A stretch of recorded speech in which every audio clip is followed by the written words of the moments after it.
সাকিবের আবদার রাখতে সাকিবের সাথে আবারও নতুন সিনেমার শর্ত দিল ববিতা।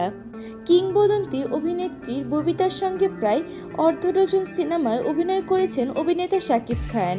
সব সিনেমাতেই সাকিবের মা চরিত্র রূপায়ণ করেন তিনি। এরপর তিনি মানসম্মত সিনেমা ও চরিত্র নেই উল্লেখ করে অভিনয় থেকে বিদায় নেন। তবে তিনি জানিয়েছিলেন এইসব অভাব পূরণ হলে আবার অভিনয়ে ফিরবেন। অভিনেত্রী ববিতার কাছে সংবাদ মাধ্যমের পক্ষ থেকে এ বিষয়ে জানতে চাওয়া হয়। একটি টিভি অনুষ্ঠানে আপনি বলেছিলেন শাকিব খানের সঙ্গে আবার অভিনয়ে ফিরতে চান, আসলেই কি তাই?